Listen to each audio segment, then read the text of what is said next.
Okay, so back in high school, I read this short story called Young Goodman Brown. You probably did too. But anyway, as a recap, Goodman Brown's this guy who goes out into the woods one night and sees everybody he knows partying with the devil. The devil comes over and he offers Brown a superpower, the ability to know people's secret sins. Brown turns the devil down, but for the rest of his life, he's jaded and suspicious of everyone around him. Nathaniel Hawthorne, the guy who wrote the story, this was like his favorite theme, the idea that religion prevents people from being sympathetic to one another. So then, like a whole many years later, I pick up this book called Horns by Joe Hill, and there's a lot of similar stuffs going on in it. It's almost like a contemporary retelling of Young Goodman Brown. Sympathy is the main idea in Horns, a fact any classic rock-loving telegraph operator would notice before the first page even. Also, Hill gives his protagonist Ig a superpower pretty similar to the one Satan offered Goodman Brown, only it's got a modern body horror kind of twist to it. But Hill plays around with a new idea too. It's like a meditative puzzle in the subtext. Basically, given their traditionally ascribed attributes, who would be a more sympathetic human being, God or the devil? Alright, so as a heads up, this review has like buku spoilers, so if you want the spoiler-free version, here you go. I recommend Horns by Joe Hill. So turn off this video, go down to the Amazon, grab yourself a copy, and then come back. But get out of here, because I'm going to ruin stuff for you. Shoot. Okay, are they gone?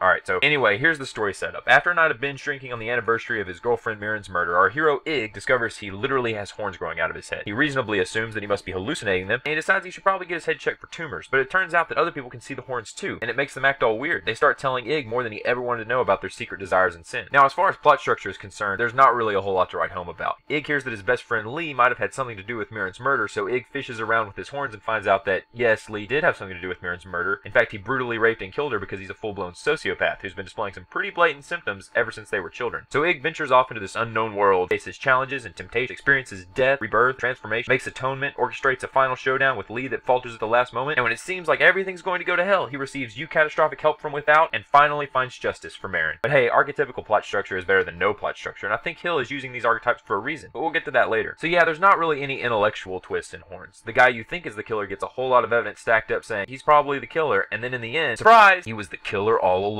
But to be honest, mindfuckery is not really what this book is about. It's about sympathy, remember? Emotional stuff. Instead of playing with your head, Hill plays with your heart. He uses the archetypical story structure as a background to set up some pretty effective emotional twists. Heart fucks, if you will. For example, I was reading through a flashback that spent a huge chunk of time dealing with Ig and Mirren's relationship, and it's all pounding hearts and fingertips and reading 6 levels deep into every nuanced expression, and I was like, ha, this Joe Hill guy really gets it. That's what it feels like to be young and in love, and maybe powerful teenage emotion should be glorified rather than condescended to. But then, when Mirren breaks up with Ig just before her death, she cites his magical thinking as one of the reasons why she needs to see someone else. That it was never just sex for him, it was always some supernatural experience transcending reality. That she knows she'll never be satisfied with Ig, who is ready for marriage, if he's the only guy she ever dates. And then I was like, oh no, she's right. As a teenager, Ig's frontal lobe was still in development, intensifying emotions and prohibiting him from detachedly identifying causality. He's clinging to a relationship founded on hormones rather than anything substantial. And what I first took as true love written in the stars from Ig's perspective, I now see as nothing more than angsty teenage obsession from Mirren's point of view. Man, this Joe Hill guy really does get it, but now I'm sad. But wait, before she died, Mirren wrote Ig a message in Chekhov's Morse code explaining that she has terminal cancer and would have died anyway. So she wanted to break up with Ig and move away to keep him from mourning her his whole life. She manufactured the magical thinking story to help Ig get over her, a painful and selfless act of genuine love justifying the intensity of Ig's original emotions. It was at this point that I realized I'd been completely taken in by a double bluff heart fuck, and this is just one example of several that Hill keeps running side by side in Horns, absolutely convincing you to feel one way about a character, then flopping it 180 degrees and later wrenching it some other direction. But mixed in with these emotional elements is a kind of irreverent meditation. Ig embodies many elements of the classic devil figure. He's miltonically flawed, angry, passionate, willing to use other people to get his way. On the other hand, Lee possesses some attributes we'd normally associate with God, especially the Old Testament variety. He sees himself as above humanity, he's fickle and bipolar while simultaneously being cold and aloof, and he puts a low premium on human life. So who do we find more sympathetic? In the novel, Hill demonstrates that those things which make us sympathetic are the same things that religion often decries as sin. For example, in one scene he characterizes a particular snake as sexual and writhing with lust. In Horns, sexuality repeatedly functions as a kind of electricity that animates and humanifies. When this snake dies, we feel infinitely stronger about its death than we would were it not lent humanizing sexual attributes. And through its death and in its frailty, we realize how much sympathy we develop for it in such a short time. What Hill's doing is holding up narrative convention side by side with spiritual convention. Narrative convention tells us that perfect characters are unsympathetic Mary Sues who ruin stories, and that idealistic extremists often make for the best bad guys. However, Western spiritual convention holds that perfection is something to be sought, and that an uncompromising attitude is preferable. This comparison is reinforced by Hill's use of archetypical plot structure. Our devil Ig snaps neatly into the slot of the archetypical flawed hero, and the god figure Lee acts as a nearly flat sociopathic villain. It's an intriguing experiment, and I think Hill manages to pull it off without stepping on too many toes or walloping too many heads with a mallet. In short, Horns is a very fun read. It's chock full of these rock and roll references, which at times got a bit heavy for me.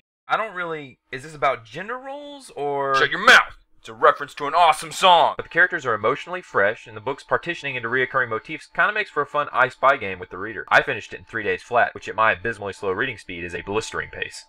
Good girl, I miss Molly.